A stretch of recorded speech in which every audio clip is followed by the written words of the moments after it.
बलांगीर जिला पाटणागड़ पुलिस एक मोबाइल दुकान चोरी करिथिबा चोर को गिरफ्त करी कोर्ट चालाण करिछि।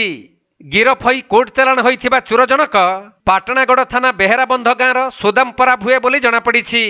से गत जुलाई 1 तारिख में पाटणागड़ मेहरपड़ा थिबा हेलो पॉइंट मोबाइल दुकान सटर भांगी बहु संख्यार मोबाइल चोरी करि नहीं पड़ाइथिला। तेणु दुकान मालिकंक सहयोगरे IMEI नंबर आधार में चोर को धरिबारे पाटणागड़ पुलिस सफल होइथिला। आउ सोदामपरा भुएंक पाखरु से चोरी करिथिबा 52टी मोबाइल और गोटे टैबलेट मोबाइल को जबत करिछि पुलिस। सेपटे सोदामपरा भुए पाटणागड़र गलिकंदी रे घर मिस्त्री भाबरे काम करुथिला। आउ किछि दिन तले हेलो पॉइंट मोबाइल दुकानी घरे काम करि आसुथबा बेले परे तांको दुकानर शटर भांगी मोबाइल चोरी करिथिला। तेणु पाटणागड़ पुलिस ता नाम मामला रुजु करी कोर्ट चालाण करने सह मोबाइल दुकानी को डाकी तांको दुकानरू चोरी होइथिबा मोबाइल गुडी को पुलिस फेरस्त करिछि।